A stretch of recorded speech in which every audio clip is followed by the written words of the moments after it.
जय गुरु जी की। आज कुछ ऐसी बातें गुरु जी की जो शायद संगत जो लोग जुड़े थे गुरु जी से उन्हें पता होगा। गुरु जी जानते थे कि सभी की प्रॉब्लम सिर्फ एक है, वो है पैसा।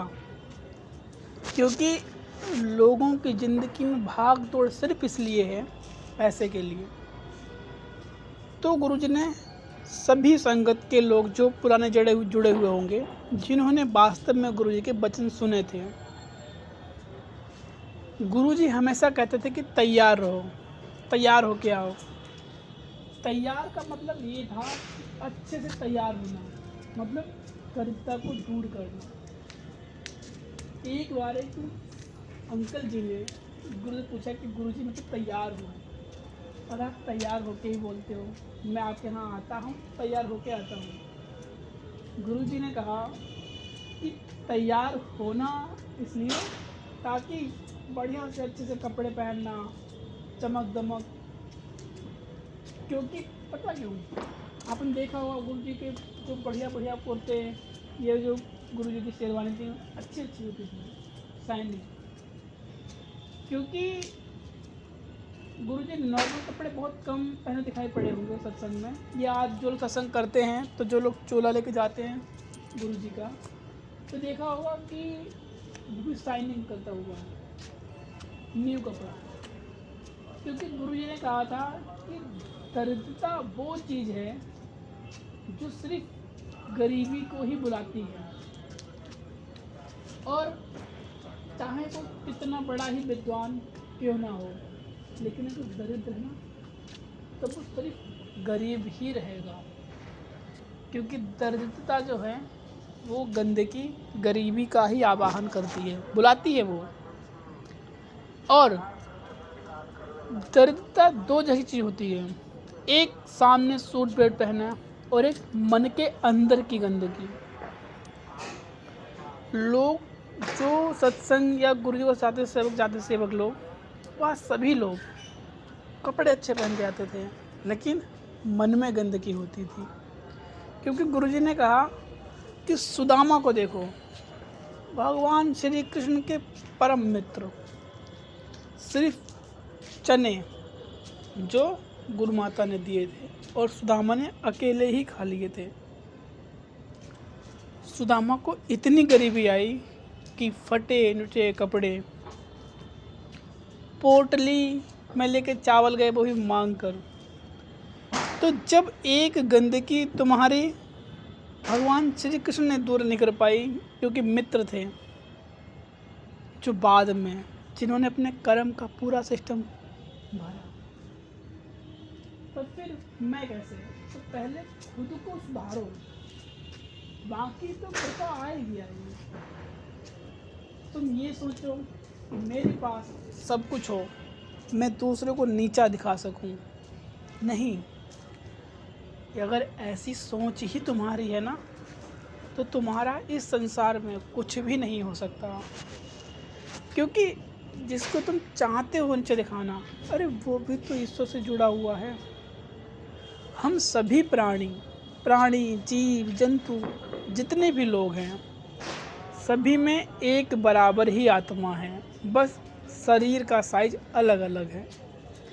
अब देखो, कोई व्यक्ति 6 फुट का है, कोई 4 फुट का है, कोई 3 फुट का है, लेकिन सबका शरीर तो, आत्मा तो सेम ही है ना। मच्छर में भी ईश्वर का अंश है और इंसान में भी अंश है। लेकिन जैसे मैं मानता हूँ, मैं मेरे अंदर आ गया, तो अब जो कर्म हमने करे उनका फल भी मुझे भरना पड़ेगा। हाँ, ऐसा होता है जब हम किसी संत या पूजा पाठ से जो कर्म हमने करे होते हैं, उनको जब हम जपते रहते हैं, ईश्वर को याद करते हैं, गुरु वाणी सुनते हैं, सत्संग सुनते रहते हैं, तो बड़ी बड़ी विपदाएं आती हैं और चली जाती हैं। जैसे एक समंदर में नहर और तूफान का आना, लेकिन अगर उस नाव को माझी ने किसी पेड़ या खूंटे से, किसी चीज़ से बांध रखा है, तब तुम तूफान तो आएगा क्योंकि उसे तो आना ही है, लेकिन क्या है, उस माझी की नाव या नाव का कुछ बिगड़ेगा नहीं, क्योंकि उसको सहारा किसका है?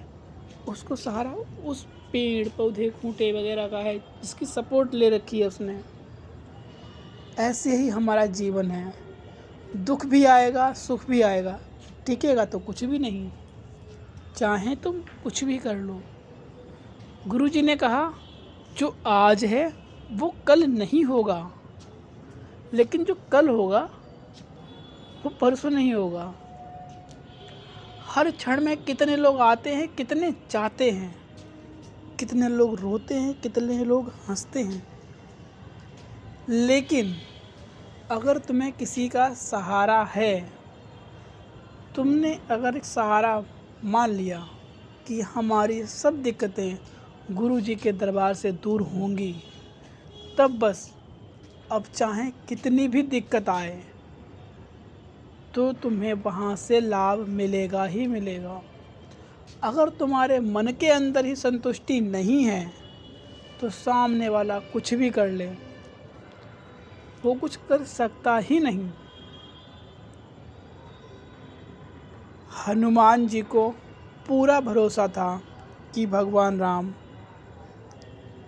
सुग्रीव के साथ न्याय कराएंगे, लेकिन सुग्रीव का मन मचल रहा था।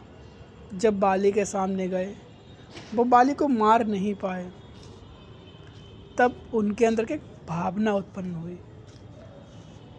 तब प्रभु राम ने जैसे हाथ रखा, उन्हें प्रमाण दिया कि नहीं, तब दोबारा लड़ सके।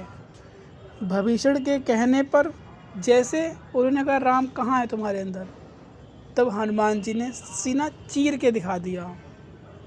लेकिन ये बात त्रेता युग की थी।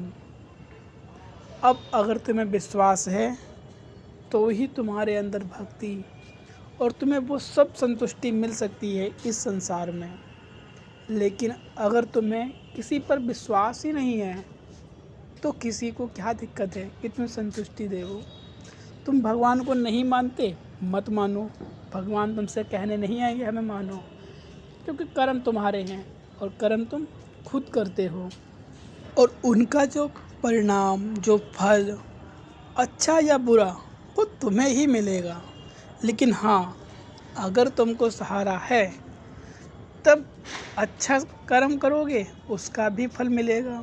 लेकिन अगर दुख का भी समय आएगा, तुम जान नहीं पाओगे कि दिक्कत कैसे ना कैसे निकल गई, लेकिन ये तो नहीं ना कि आएगी नहीं, आएगी तो ज़रूर, क्योंकि जो करा वो कल किया था, उसका फल आज मिलेगा। जो आज करोगे उसका फल तुम्हें कल मिलेगा। आज का सत्संग बस इतना ही। ऐसे और सत्संग सुनने के लिए चैनल सब्सक्राइब ज़रूर कर लें, ताकि जो भी सत्संग आपको पढ़ो, जब भी फ्री समय, शाम के समय, तो सुने, ताकि गुरु से भक्ति बढ़े और समय भी अच्छा निकलेगा। जब मन शांत हो जाएगा ना, तब आपकी भक्ति जगेगी, आपके पुण्य जगेंगे। क्योंकि चैनल सब्सक्राइब करने का ना तो कोई चार्ज है ना कुछ भी। तो आप सभी को जय गुरु जी की। शुक्राना गुरु जी, आज का सत्संग मुझे सुनाने का और लोगों को सुनने का। तो सभी अंकल और आंटियों को शुक्राना। जय गुरु जी।